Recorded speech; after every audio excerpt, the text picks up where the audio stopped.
Iran's Guardian Council has announced the list of approved candidates for the presidential election. Here's a look at some of the main contenders to replace Mahmoud Ahmadinejad on June 14th. They include the frontrunner and Iran's chief nuclear negotiator, SAEED JALILI, and one of his predecessors, HASSAN ROWHANI. A former foreign minister, Ali Akbar Velayati, has been selected, and Mohammed BAQER GHALIBAF, the mayor of Tehran, will also run.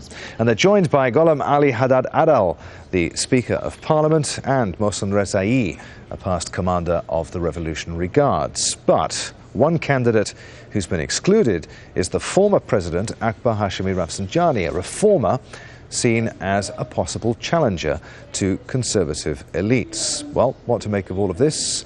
Trita Parsi, who's the founder and president of the National Iranian American Council, joins us now live from Washington, D.C. with his thoughts. What is the president up to here, rather the supreme leader up to here, do you think? Well, it's difficult to tell because one speculation is that perhaps he's doing this in order to then himself step in and reverse this decision, and by that make Rafsanjani truly beholden to Khamenei. But a lot of indications are that that's not going to happen, including people close to Rafsanjani who are saying that this will not occur.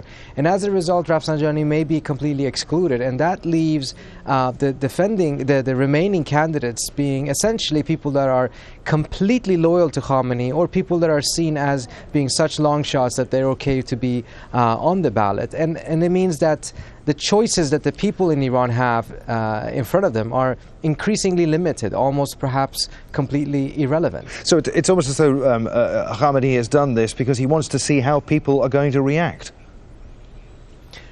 There is a speculation that he's waiting to see what the reaction will be. If it is a pretty harsh reaction, perhaps he will reverse it. If it isn't, then that's probably his preference, and he will go forward, and it will be not really an election as much as it will be 8 candidates trying to get his votes, get Khamenei's vote, and by that get to the position of presidency. How does the power structure work in Iran? Does Khamenei actually need to have a president? Could he do away with the presidency?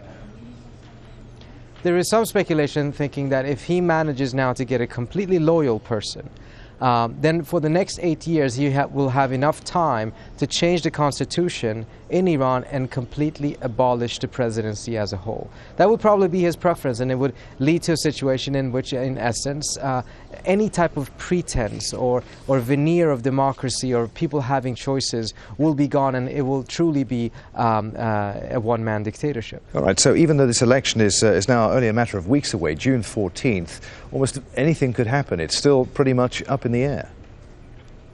It still is pretty much up in the air, but a lot of people did not expect this decision.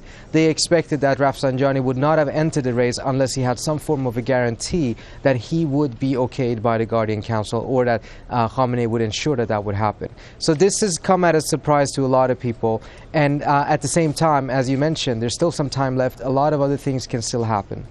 Trita, many thanks indeed for your thoughts. Really appreciate it. That's Thank you for having Trita me. Parsi there in Washington.